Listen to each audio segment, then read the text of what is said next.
Welcome back to the Bluegrass on this cloudy and windy April day. I have Charlotte and George out here helping me.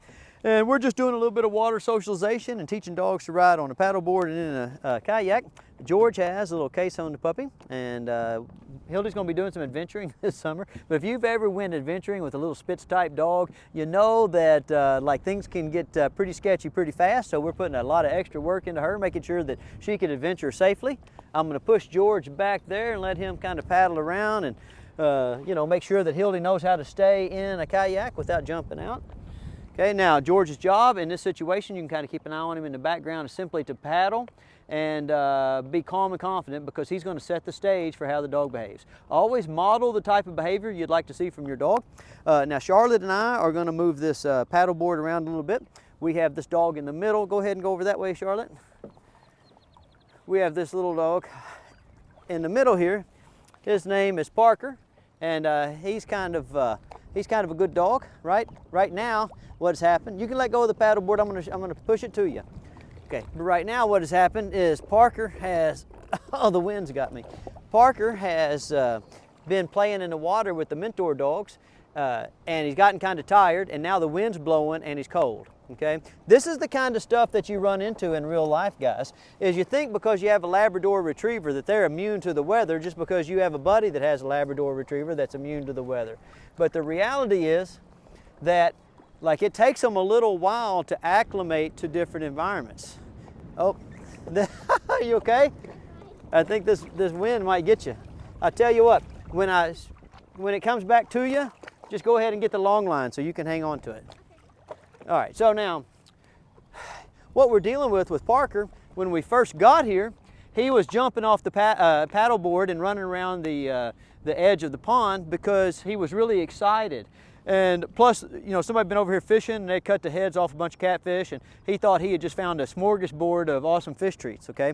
Now that we've been over here a little while when we're practicing, he's cold and he's a little bit uncomfortable, so he wants to go back and he wants to get in the truck. So you know, my best advice is always, let me spin this around, Charlotte.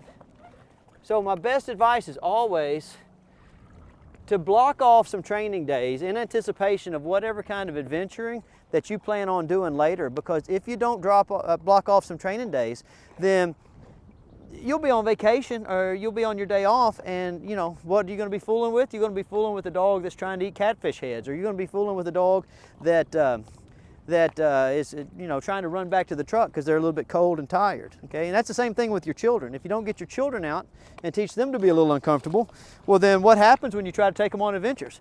They just whine, don't they? Okay, so I'm gonna put Charlotte up here with these dogs. Oh! And I'm gonna kind of do the heavy lifting here.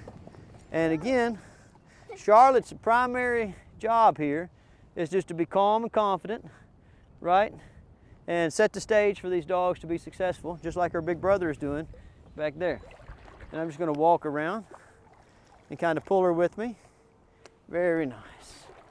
And you can see that Charlotte has No Name right beside her, okay? Because No Name is, you know, he's our main mentor dog. Annie back here, who's thinking about getting up and leaving. She's a mentor dog in training. And you see how I just kind of let them all get, you know, off doing their own thing, but I maintain control. George is over there. He's letting Hildy stand up. I'm moving the dogs, sometimes a little fast, sometimes a little slow, kind of zigzagging them, okay? And what we're working on here, again, is socialization, but we're also always working on developing a dog's physical skills, their ability to adapt to new and novel situations. Since dogs don't generalize well, we constantly put them in new and novel situations so that they can learn to generalize.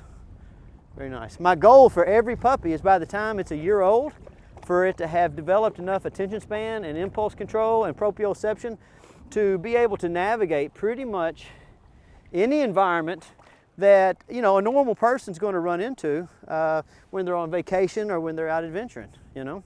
And so that's your pro tip for the day. Guys, if you're planning on doing something fun and exciting this summer, mock it up and go do some scenario training, and that way you don't have to use your vacation days to do dog training. You just do just enjoying, right? So we do our training beforehand and we do our enjoying during a vacation, and it's a 360-degree win. All right, I'll see y'all next week.